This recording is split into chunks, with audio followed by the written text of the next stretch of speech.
lawmaker is in favor. I really want to see us be united to kind of put all of our brains together, all hands on deck, to be a leader in hemp again. Meeting is this afternoon, 1 o'clock at Milwaukee County Courthouse. New at noon, the U.S. will begin to sanction all countries that import Iranian oil starting next month. Secretary of State Mike Pompeo made that announcement official this morning.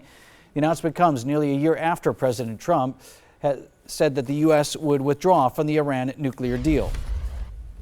New at noon, the U.S. Supreme Court will be deciding whether the main federal civil rights law that prohibits employment discrimination applies to LGBTQ people. The nation's highest court announced that it will hear cases involving people who claim they were fired because of their sexual orientation. The cases will be argued later this year. Decisions not expected until June of 2020, which would be right in the middle of the presidential election campaign. There are now 19 candidates in the race for president on the Democratic side. Massachusetts Congressman Seth Moulton, the latest to throw his hat into the ring. He did so officially this morning.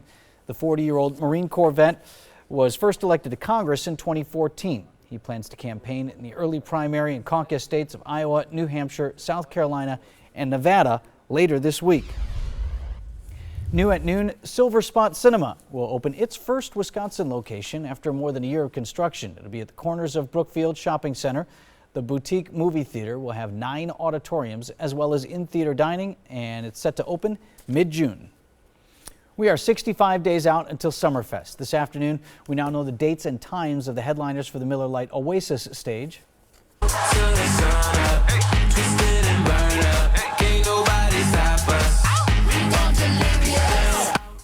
Steve Aoki opens the 11-day festival June 26th on the Miller Lite stage. She is set to perform at 10 o'clock. Other artists on that stage include Griffin, The Lonely Island, Taking Back Sunday, and Chase Rice. All shows there are free with your general admission ticket. And you can check out all of the headliners for the Miller Lite Oasis stage at tmj4.com/rockstarsummer.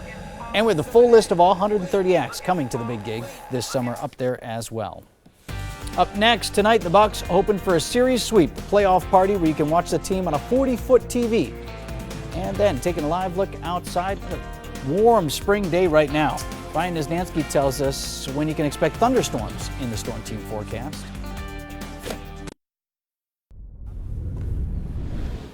Welcome back. Bucks could sweep the Pistons and move on to face the Boston Celtics in round 2 of the playoffs. The team up 3-0 over the Pistons, winning Saturday night. Game 4 tonight in Detroit. Tip-off at 7 o'clock. Can expect another big old playoff party outside Fiserv Forum tonight. They'll have the 40-foot TV cranking, showing the game. And there will be food, music, and games as well. Out there on the plaza, that area, a lot of fun. A beverage or two as well. There could be some beverages, yeah. Probably. Good times. For meteorologist Brian Niznansky. So you are watching the possibility of some storms this evening. Does that interfere with the party here? Yeah, you know, the 6 o'clock, my gut is, well, a little bit more than a gut. Educated gut would be that you're dry at 6 o'clock. By the tail end of the game, that could be a different story. Just one of these lines that are going to move in? I think so. I think there'll be an initial line that comes through that would probably be the stronger of the storms. And I think it arrives in maybe our western spot, 6 o'clock, more like 8 o'clock here in Milwaukee. And the severe threat is really minimal. We'll have to watch some of these stronger storms. Right now, the Storm Prediction Center has a marginal risk for severe weather here in southeastern Wisconsin. That's level 1 out of 5 levels for severe weather, and that's across the board for hail, wind, tornadoes, and flash flooding. Again, I would probably say straight line winds would be the primary threat, but again, that appears to be low at this point. You can see the rain chances here, kind of just what I had mentioned, outlined here. Yes, there is a 50% chance of rain by 6 o'clock. However, I would probably side with dry weather at 6 o'clock. But certainly by 9 o'clock, that chance spikes a little bit. And then we'll have scattered showers and a few thunderstorms through the night tonight. All right, this is a live look in Waukesha. Certainly more cloud cover than the last couple of days. And we're still at 70 degrees. Winds out of the south at 11 miles per hour. In Milwaukee, we're currently at 66 degrees. A southeast breeze, though, at 9 is keeping locations right along the lake shore a little bit cooler. And you can see that here as we look across southeastern Wisconsin, especially Racine, catching a lake breeze at 57 right now. Look at Port Washington, Madison, 50 degrees. West Bend at 72, Fond du Lac at 62, and Sheboygan also at 59 degrees. So especially north of Milwaukee, seeing that lake breeze. So as we go through the weather headlines, overall still another warm spring day. Now this evening, we do have that chance of thunderstorms becoming pretty likely. Seasonal for the rest of the week. The storms are with a cold front tonight, and with that cold front, we will cool down heading into tomorrow. Storm 4 Max radar. Southeastern Wisconsin, we're dry. Scattered showers and storms across central Wisconsin approaching Madison, and these could clip communities along 151, Beaver Dam to Fond du Lac during the early afternoon hours. We're probably not going to see any more thunderstorms until another band likely develops across Iowa here and then pushes through later on this evening. The center of low pressure is still way to the west. So let's go to our future forecast here. 4:30 p.m. By then, scattered thunderstorms, Fond du Lac and Beaver Dam, Watertown maybe, our far western spots. And here in Milwaukee, we're likely dry. Look what happens by 7 o'clock. If the rain's not here in Milwaukee, it's knocking on the door.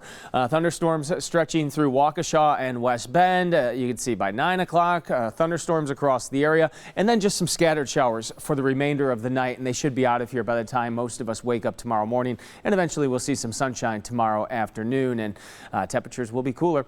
How much rain are we expecting? Computer models are outputting over a ½ inch of rain across much of the area, but that's going to really depend on if we get those thunderstorms to roll through this evening.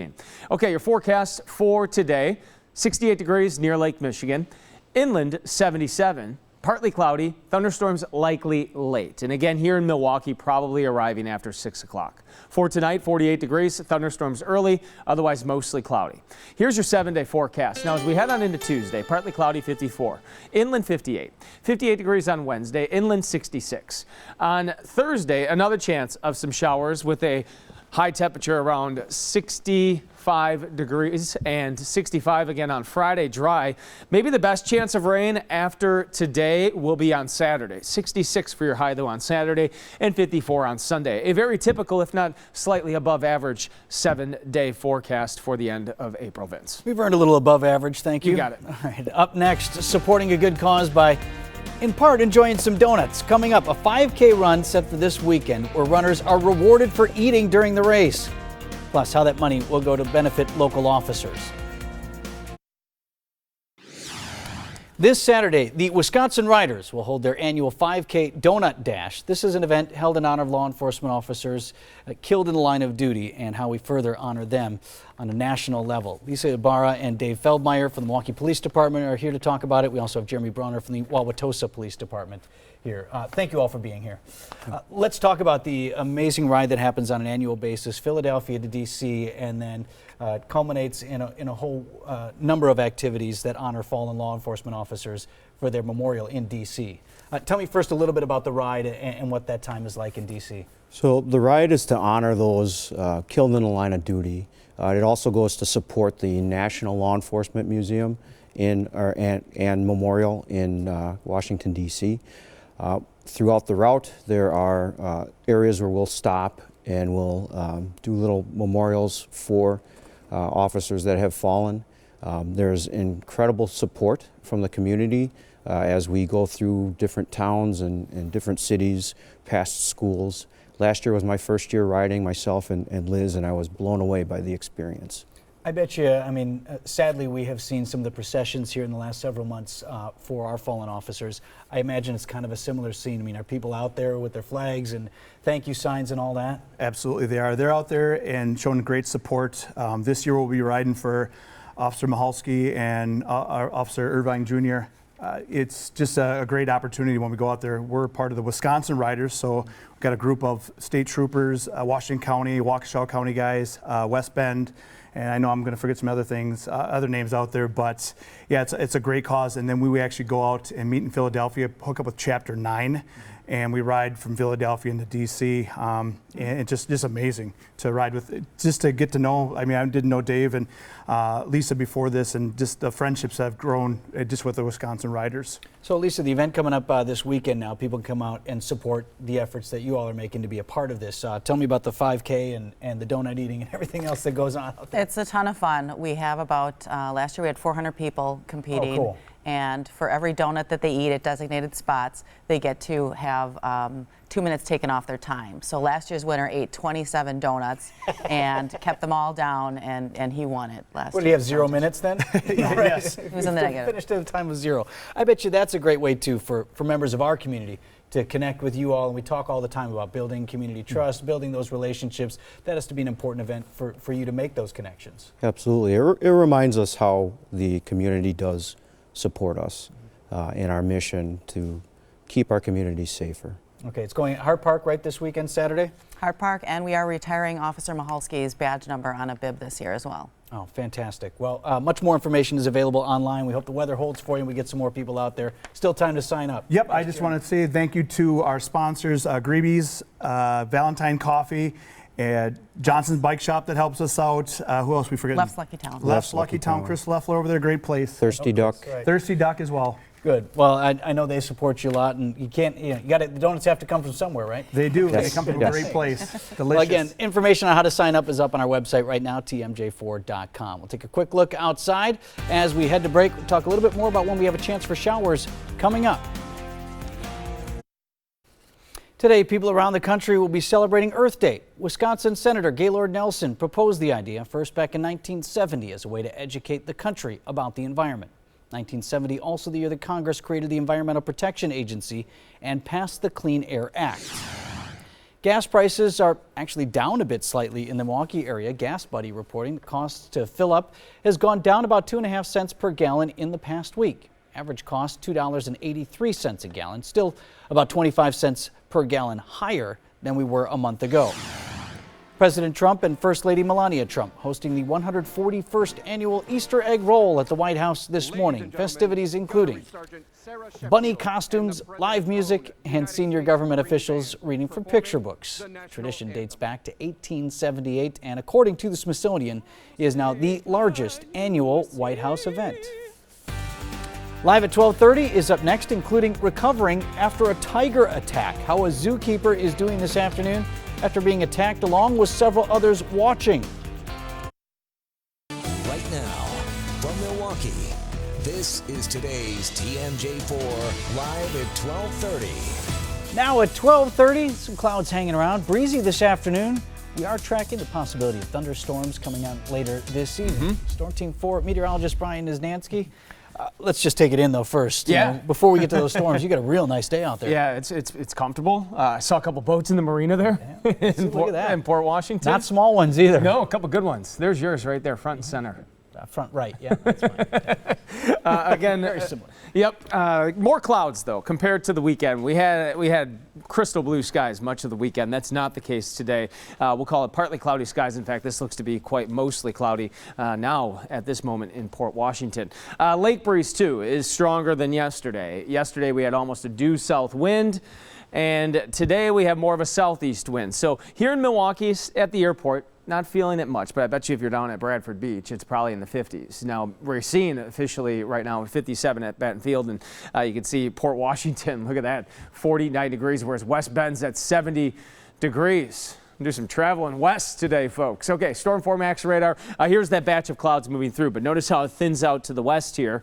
And then you got a few showers that are clipping Madison. Now, these are probably going to affect maybe Beaver Dam and Fond du Lac. Most of us should stay dry with these showers that are lifting to the northeast. We'll have a better chance of rain and storms later on this evening as an area of low pressure kind of pinwheels its way across Iowa. The next 12 hours here, this breaks it down pretty good as far as our rain chances. I think by 6 o'clock here in Milwaukee, we do have a chance of thunderstorms, but probably holding off until 8 o'clock and on as we head into the later evening hours. Now, it will be a little bit sooner across our western spots, and we'll time out the arrival of the rain for your community coming up here in a few minutes. Vince. A frightening attack over the weekend at a zoo in Kansas. A 7-year-old tiger attacked its primary handler in front of visitors.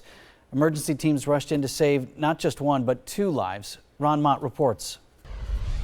This morning, a star attraction at the Topeka Zoo is back on display, and a zookeeper is lucky to be alive following a terrifying encounter. Every zoo hopes that they don't ever go through this, and this is a worst nightmare. Holiday weekend crowds eager to catch a glimpse of the park's popular tiger exhibit, instead witnessing a horrifying scene. Sanjeev, a 7-year-old Sumatran, attacking his primary handler in an enclosed outdoor space on Saturday morning. We have staff getting attacked by a tiger. The incident prompting an emergency response and closing the park for 45 minutes. Staff is still in the enclosure. The tiger is still next to them. As other workers lured Sanjeev away with food. He made a choice to leave her and go inside, and that saved his life. And obviously it saved the keeper's life as well. The zookeeper was treated for multiple lacerations and puncture wounds to her head, neck, back, and arm, and was rushed to the hospital where she remains in stable condition. She was moved out of ICU late yesterday afternoon. We're taking that as a positive sign. Zoo officials say that while maintaining tiger habitats is a daily task, Sanjeev and his keeper should never have been in the space at the same time, stressing the cat didn't do anything wrong and that euthanizing him was never on the table. He's just a really great tiger, and I can't stress that enough because it's a horrible situation, but he was just being a tiger. Only a few hundred Sumatrans remain in the wild as the critically endangered tiger clings to survival. Now, a zookeeper on the mend and a prize tiger preserved after an incident that could have been deadly for both. We're going to fix the process so that this never repeats itself. I was very grateful for the way that the staff responded because they saved them. There's no ifs, ands, or buts, so it was a miracle. Ron Mott, NBC News. The investigation into the incident continues. The obvious question for officials remains, how did this happen in the first place? Looking ahead, Surge Restaurant Group is teaming up with local businesses to host a fundraiser for a Milwaukee City worker who was killed on the job. That fundraiser will support the family of Brian Rodriguez, who was hit and killed while filling potholes back in February. Fundraiser is happening Thursday night from 5 to 10 at the Garden MKE. There will be raffles and a silent auction. The Sheboygan Police Department wants to make sure people are prepared in any situation. They are offering free violent intruder and active shooter training to members of the community. It's going to be happening at Sheboygan South High School on Wednesday from 6 to 9. The training is open to the public. Pre-registration, though, is required. A new report suggests Britain's Prince Harry and his wife Meghan Markle could soon be moving to America. Britain's Sunday Times reports those plans will happen after the birth of their first child. No decision on this expected to be made until next year. The Duchess of Sussex is expected to give birth to the couple's first child any time now. Coming up next, a common cold, the flu, or an infected cut. They are all things that children go through. Coming up, how some of those infections could trigger a different kind of crisis for kids. Taking a look at the markets right now, Dow Jones Industrial Average down 47 points at 26,511. NASDAQ is at 8,004, that's up 6 points. S&P 500 up as well, just a point to 2905. Mental health disorders are the most common conditions in childhood. In fact, more than 17 million kids in the U.S. have or have had a psychiatric disorder. New study now showing that some of these problems could be due to an unlikely source. Our Pete Zervakis has a closer look. A common cold, the flu, or an infected cut, they're all things your child could deal with relatively easily, but could any of these things trigger a mental health crisis? 1 out of every 5 children experiences a mental health disorder in a given year. Trauma and adversity is really a public health crisis at this point.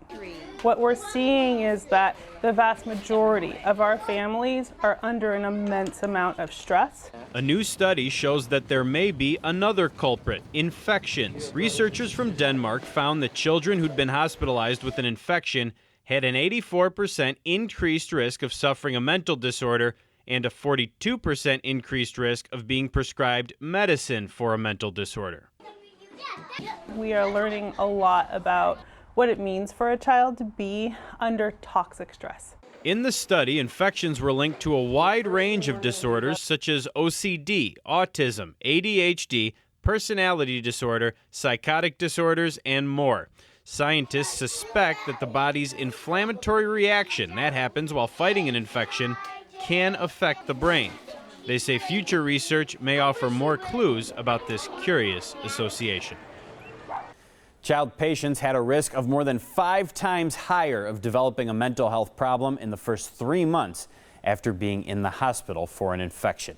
Pete Zervakis, today's TMJ4. Looking ahead, Menominee Falls High School is hosting a fundraiser for several students who are battling cancer. It's going to be tomorrow night from 4 to 9 in the school cafeteria. Money raised will help the students with medical bills. Great American Coin Hunt kicks off this week. Carrie Sanders tells us how coin dealers around the country have a novel